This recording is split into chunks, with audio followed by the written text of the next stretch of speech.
লিজা নাও time হচ্ছে আমাকে পাত্তা দিচ্ছে না। পাত্তা না দিলে অসুবিধা নাই, আরো অনেক লিজা আছে, আমি সেদিকে কনভার্ট হচ্ছি আর কি। প্রাক্তনকে ক্ষমা করব না। পৃথিবীর সমস্ত নারী পুরুষ যদি ক্ষমা করে দেয়, একটা মানুষ যদি থাকে, ওটা হচ্ছে আমি। সো ওই প্যাটার্ন থেকে আর কি ক্ষমা করব না। সো এটার নাম হচ্ছে ক্ষমা করব না। সো আমি যেহেতু ছোট ছোট অনুকবিতা লিখি আর কি, সো এটার ভিতরে ছোট ছোট অনুকবিতা আছে, আর এটার পিছনে যেটা লেখা, এই যে ক্ষমা করবো নাটা আর কি, যে যার শুকনো চোখ তুমি ভেজালে জলে, ওই মানুষটা ছাড়া তোমার কিভাবে চলে। মানে একটা মানুষ তোমাকে ভালোবাসলো, তোমাকে রাস্তা দেখালো, এখন এসে এসে তুমি চলে গেলা, মানে ওটা তো শুকনো চোখ ছিল, তো ওটার চোখটা তুমি ভিজায় চলে গেলা, ওই মানুষটা ছাড়া তোমার এখন কিভাবে চলে। সো আমি এভাবেই আর কি লিখি ছোট ছোট, আমি এভাবেই লিখি ছোট ছোট কথাগুলো আর কি লিখি। এটার উৎসর্গটা হচ্ছে মায়াটুকু রেখে যারা ছেড়ে চলে যায়, কথা দিয়ে যারা কথা না রেখে ছেড়ে যায় তাদের জন্য, মানে ক্ষমা করবো না।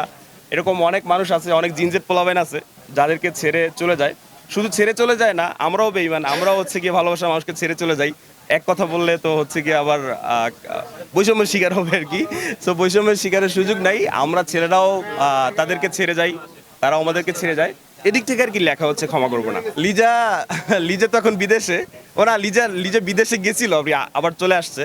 বাট লিজা নাও টাইম হচ্ছে আমাকে পাত্তা দিচ্ছে না। পাত্তা না দিলে অসুবিধা নাই, আরো অনেক লিজা আছে, আমি সেদিকে কনভার্ট হচ্ছি আর কি। এক জায়গায় থেমে থাকার সুযোগ নাই। এখন এই ক্ষমা করবোনার ভিতরে প্রথম লেখাটাই যদি আমি ভুল না করে থাকি, প্রথমটা হচ্ছে অন্য মানুষ আসুক, এখন চাই অন্য মানুষ আসুক, তাতে বেহায়া নির্লজ্জ লুচ্চা খেতাব আসে আসুক, অর্ধেক জীবন পার হলো কারো শূন্যতায়, কিছু খেতাবে জীবন পূর্ণ হলে দোষ কোথায়।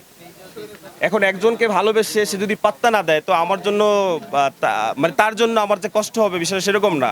কিছু খেতাব আসুক খারাপ, অন্য মানুষ আসুক, অন্য মানুষকে নিয়ে আমি ভালো থাকি। তো যেটা বলতে চাই, আমার বই ইম্পর্টেন্ট কোনো বই না যেটা মানুষকে কিনে একদম হচ্ছে মুখস্থ করে ফেলতে হবে।